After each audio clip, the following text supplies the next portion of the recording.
Una de las preguntas más comunes a nosotros los pediatras es, doctor, esta inquietud de mi hijo, estas travesuras, que se mueve por aquí, que se va por allá, que no presta atención, ¿son normales? La mayoría de veces son normales, pero hay un límite entre si es normal o tiene el famoso trastorno del déficit de la atención y la hiperactividad.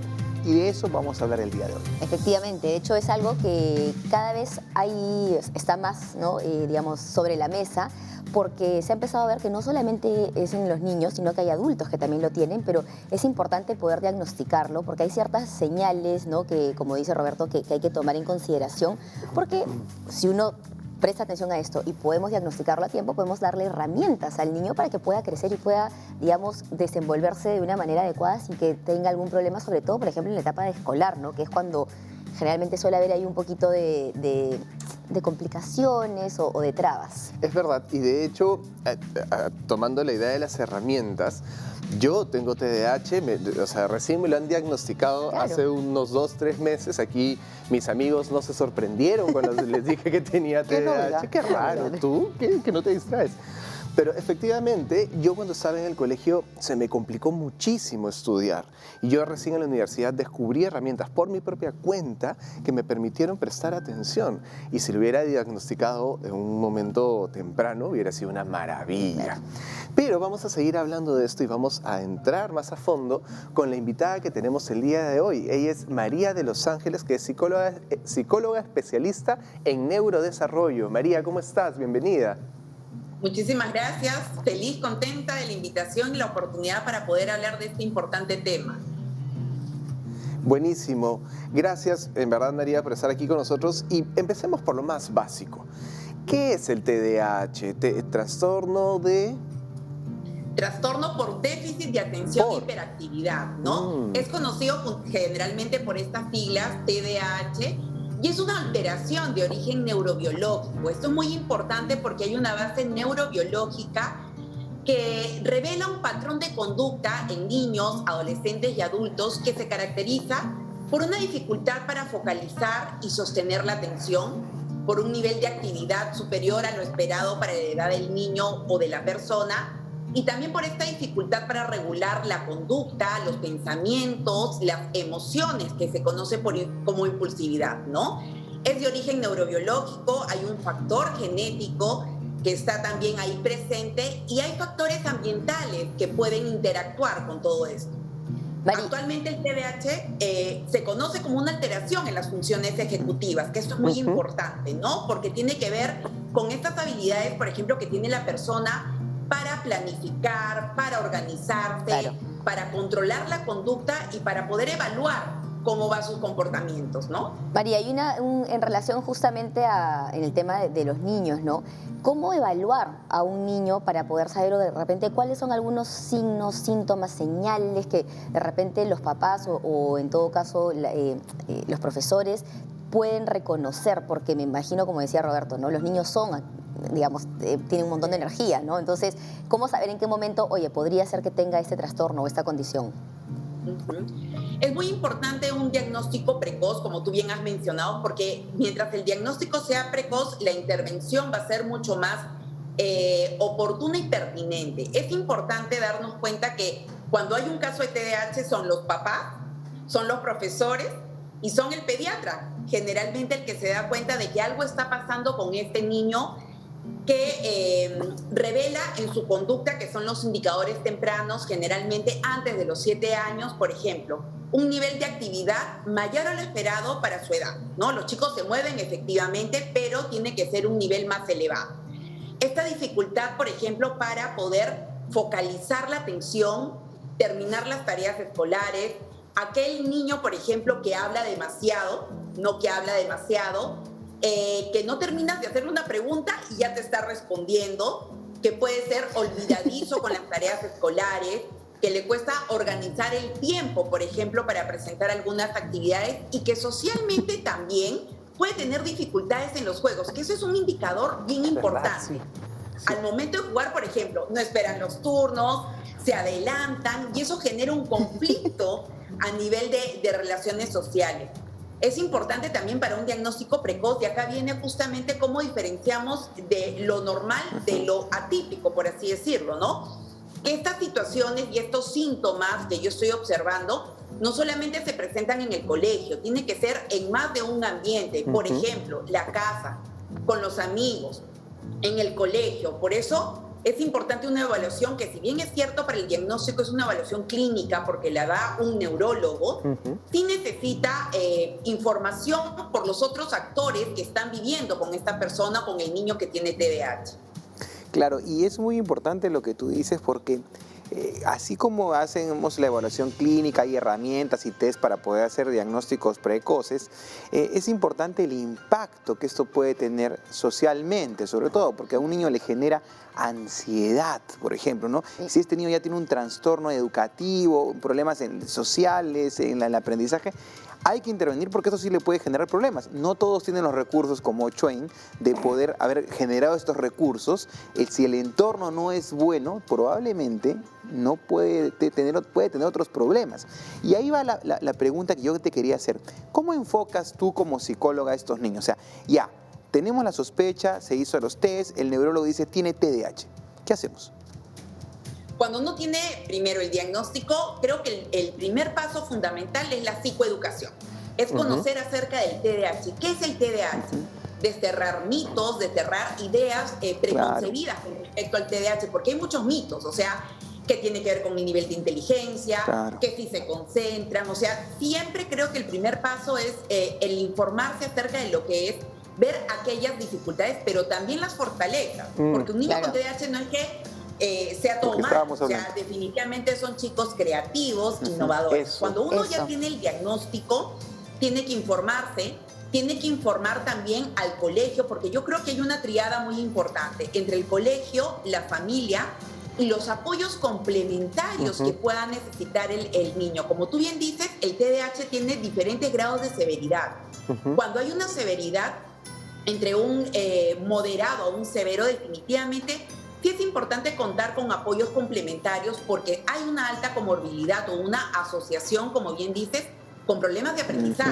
Sí, claro. Entonces, y emocionales si hay problemas también, de aprendizaje, exacto, si hay TDAH, la probabilidad de fracaso escolar es alta. Claro, y eso tiene un malestar y trae a colación todo un tema a nivel emocional que es importante también salvaguardar en procurar el bienestar emocional de los chicos, ¿no? Y yo tengo una consulta o una pregunta en realidad, pero ¿qué te parece si vamos a una pausa y regresando a la pausa, voy a dejarla ahí en el tintero, como dice Roberto, así que vamos a una pausa y ya regresamos aquí en Cada Día Mejor.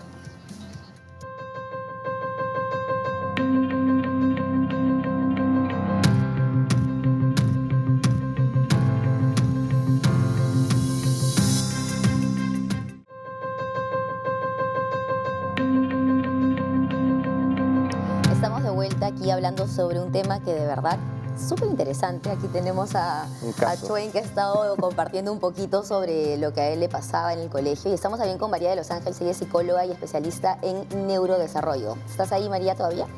Sí, ahí sí, acá estoy. Perfecto. Yo había dejado una pregunta en el bloque anterior y tiene que ver un poco con el tema de la prevalencia quizás o qué tan común es ver niños que tengan este trastorno, esta condición, porque como tú decías, hay muchos mitos, hay muchos tabúes alrededor y quizás antes se veía como algo, uy, no lo digas, ¿no? Porque hay mucho estigma alrededor de esto, pero cada vez se ven más diagnósticos y se vuelve algo más cotidiano, entre comillas, por así decirlo.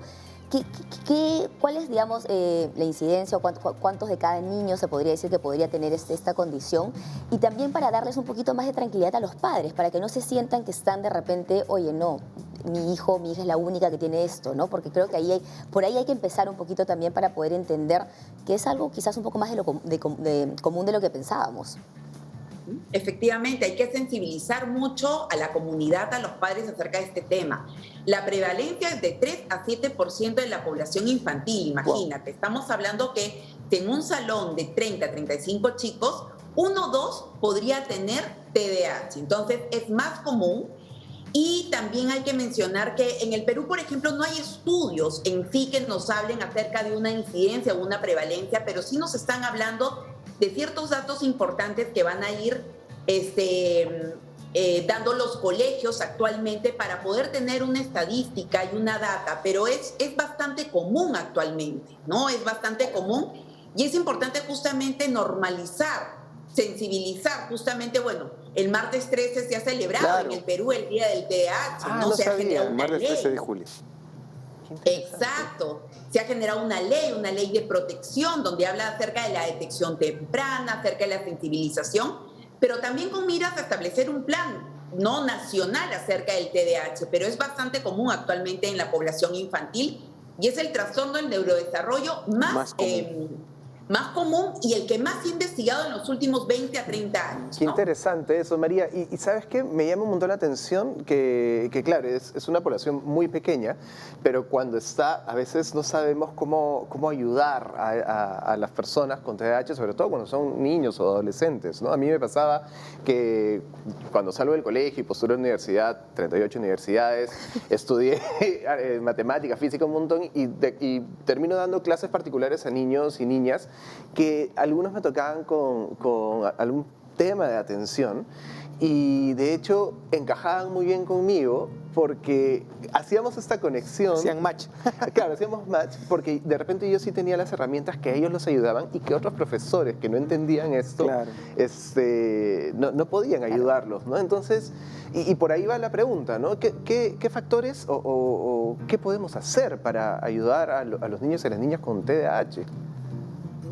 Sí, como mencionas, o sea, los chicos los vamos a ver en el colegio. O sea, la actuación tiene que haber de parte del colegio, tienen que haber acciones, yo creo, técnico-pedagógicas. Yo creo que ya nos movemos en una nueva época de la educación, que hemos pasado de una educación tradicional a una educación que se basa mucho en la neurodidáctica. Eso es importante. Desde el colegio hay que tener estrategias pedagógicas y una metodología que sea personalizada, donde es fundamental acá conocer acerca del trastorno, pero sobre todo las rutinas, los hábitos y las estrategias de aprendizaje.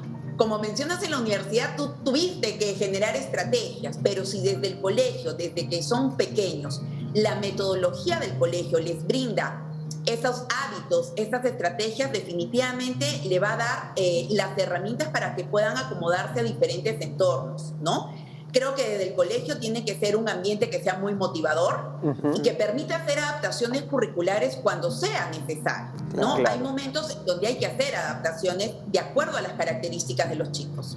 Claro, qué bien eso de las adaptaciones curriculares, porque a mí también me ha tocado alguien muy cercano en mi familia, uno de mis sobrinos, que era el incomprendido en la escuela, pues no, notas en la agenda cada rato, porque el niño no atiende, no aprende, señora, tiene que llevarlo al doctor, ¿no? Y yo le decía, lo que tiene es TDAH, ¿no? Y al final el niño, con todo lo que se hizo para ayudarlo, logró sobrellevar este tema, pero yo sentía que todavía había una brecha que pasar un muro, mejor muy alto, en la educación, a pesar de estar con una educación ni siquiera estatal, o sea que hay mucho por trabajar todavía en la educación. Y ahí nosotros como padres, ya saliéndome del rol de pediatra, nosotros como papás, ¿cuáles son las herramientas que tenemos, sobre todo ahora en esto de la virtualidad? ¿Es mejor, es peor?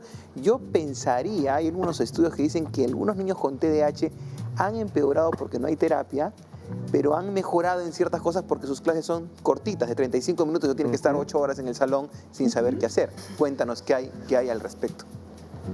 Hay investigaciones justamente en Estados Unidos y en Europa acerca de cómo ha tenido el impacto de la pandemia en las familias y en los alumnos con TDAH. Y se observa, por ejemplo, que definitivamente el no tener apoyos complementarios o las terapias ha tenido un impacto sobre todo en la autorregulación de la conducta. Hay que tener en cuenta que no es solamente que el TDAH no es que no solo preste atención o sea muy inquieto, sino que son bien impulsivos. Así es. Se precipitan, o sea, no termina de hablar y ya te están dando. Y en los exámenes se imaginarán que les va mal, ¿no? Porque a veces dan el examen, no voltean la página, habían más preguntas. Y eso me pasa hasta ahora. Increíble. Por ejemplo, ¿no? Claro, entonces, la impulsividad que tú has tocado es muy, muy interesante, ¿no? Entonces ahí hay muchas cosas por trabajar todavía en la educación. Totalmente. Y yo tengo una, quizás es una duda, no sé si te la han hecho antes, en relación si es que existe justamente un vínculo o alguna relación, valga la redundancia, entre estos niños que tienen esta condición y el autismo, porque a veces lo que comentábamos en la pausa es que a veces a Roberto le llegan niños que pareciera que tuvieran, ¿no? Autismo, pero al final termina siendo un TDAH. ¿Hay alguna relación? ¿No tienen nada que ver? ¿Los padres suelen asociar esto? ¿Cómo funciona ese tema? Porque muchas veces se ha visto como que los vinculan, pero en realidad tú eres especialista, entonces para que nos expliques un poquito esto.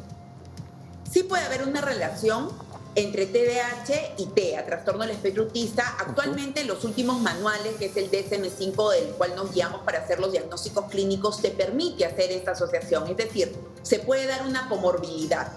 Sí es importante justamente para poder hacer un diagnóstico diferencial entre estos dos trastornos del neurodesarrollo, si son independientes o son comórbides, una evaluación interdisciplinaria. Creo que eso es fundamental, ¿no? El punto de vista clínico, el punto de vista de un especialista en psicología, en neurodesarrollo, de lenguaje y aprendizaje. Pero sí es, ahora que se puede hacer un diagnóstico a la par, es mucho más frecuente poder observar esto tanto en TEA como en TDAH.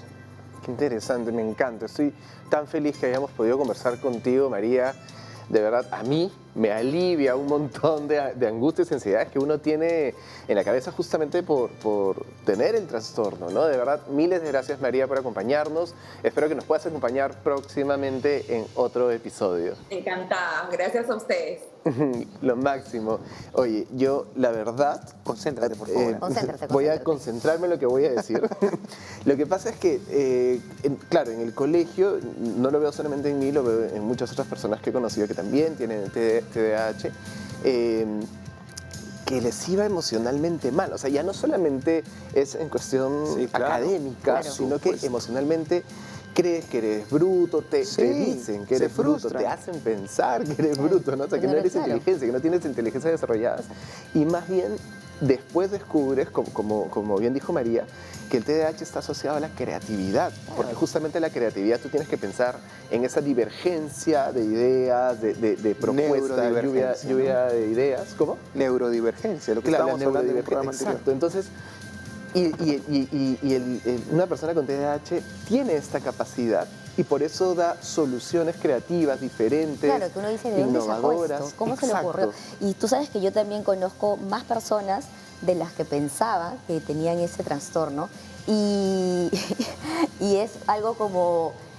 es súper interesante poder conversar una vez que los tienen ellos, o sea, que esas personas lo pueden identificar, que se sienten mucho mejor con ellos mismos y entienden qué está pasando. Es súper interesante poder conversar y a veces, como tú dices, ¿no? Sacan unas soluciones, unas ideas que son, como tú dices, ¡wow! ¡Qué interesante! Entonces, qué bonito poder darnos cuenta de que no es un limitante, de que no es algo que es, pucha, qué pena, ahora lo tengo, ¿qué hago? Sino al contrario, poder identificarlo para explotarlo y poder sacar este otro lado que tiene tantos beneficios y tantos, digamos, tantas posibilidades de crear cosas distintas, ¿no? Así es que todo bien, Chuyin. Nos encanta tu creatividad.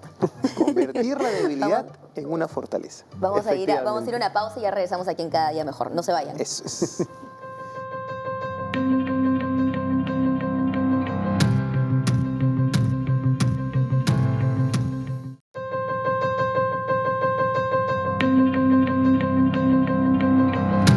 Cuando mandamos a la pausa, yo dejé una frase que hay que convertir una debilidad en una fortaleza, ¿no?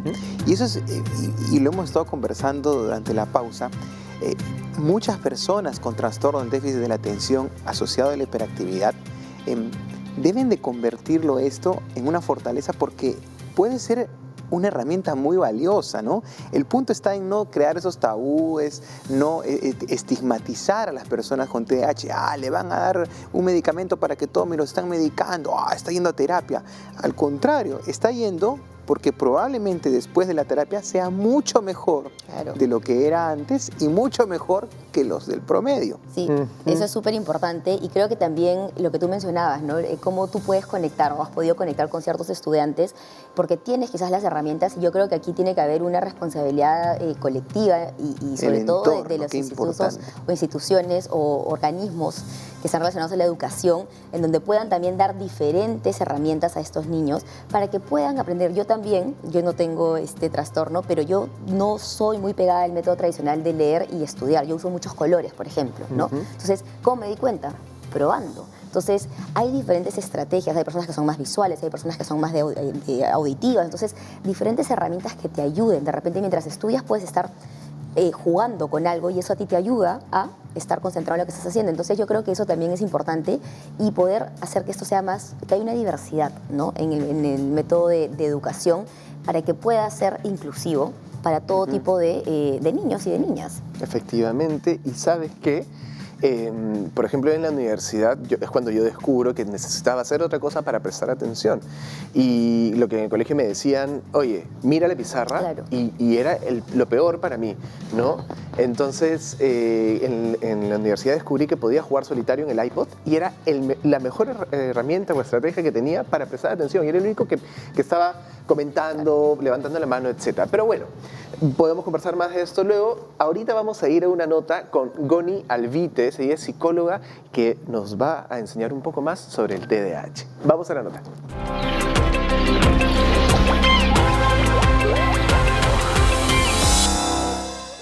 El TDAH se diagnostica aproximadamente a los 7 años, 7 años y medio. Se espera hasta esa edad porque el niño ya se adaptó al proceso escolar y eso favorece poder ver si realmente la dificultad que presenta es porque el proceso de atención o la madurez neurológica todavía está en proceso, ¿no? Y eso sería el factor por el cual el niño no se llegaría a adaptar. Lo que hay que ver es si el niño puede mantener la atención, iniciar y terminar tareas, ¿no? O necesita parar en medio de la tarea para poder redirigir la atención. Si hay demasiada necesidad del niño para poder movilizarse, para necesitar moverse, ¿no? Constantemente. Eso básicamente es lo fundamental. Y lo otro es el tema del control de impulsos. Niños que frente a situaciones difíciles de manejar para él, termina explotando, digamos, de una manera no esperada, ¿no? El TDAH tiene un gran componente genético, ¿ya? Hay bastante información que te dice que si en la línea paterna, ¿no? Digamos que tío, papá, primos, ha habido dificultades a nivel de problemas de aprendizaje, de lenguaje, digamos que no es que sea una regla que le va a pasar, pero hay mayor incidencia y mayor probabilidad. Uno de los trastornos bastante frecuentes en niños con TDAH es la dificultad en la regulación sensorial y dificultades también a nivel de comprensión del lenguaje, es bastante común. El tratamiento es multimodal, por decirlo de alguna manera. Trabajamos desde el área de aprendizaje, ¿no? En favorecer un mejor desarrollo de las capacidades cognitivas como es la atención, la concentración, la memoria, ¿no? Estrategias para estudiar, estrategias para poder manejar la carga académica para el niño y el adolescente, ¿no? Porque esto es una condición con la que va a vivir el niño, ¿no? Toda su vida. Y desde el área, por ejemplo, emocional, se trabaja mucho el tema del control de impulsos, el manejo de la frustración, habilidades sociales, ¿no?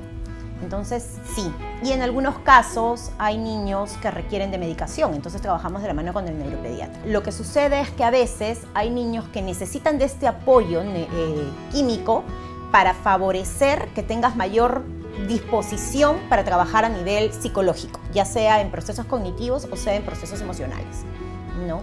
Entonces, sí trabajamos ahí como que coordinado. Ahora, lo que me ha pasado en la experiencia es que a veces los neuropediatras esperan, ¿no? Tienen el diagnóstico y nos dan un periodo de ventana a los terapeutas para trabajar con el niño un periodo de 3 a 4 meses y ver si a pesar de ello todavía necesita la medicación o ha logrado regular y tener algunas estrategias para manejarse en el tema de atención dentro del sistema académico, ¿no?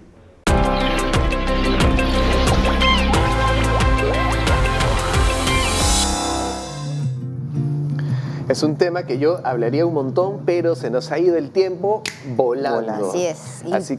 los invitamos Sí, a las claro. redes, así que no se olviden de escribirnos en las redes, cualquier comentario, cualquier pregunta, cualquier duda, algún tema extra, y estamos también en YouTube para que puedan ver todo el episodio completo de corrido. Así es. Eso ha sido todo el episodio de hoy. Muchísimas Nos vemos. gracias. Gracias.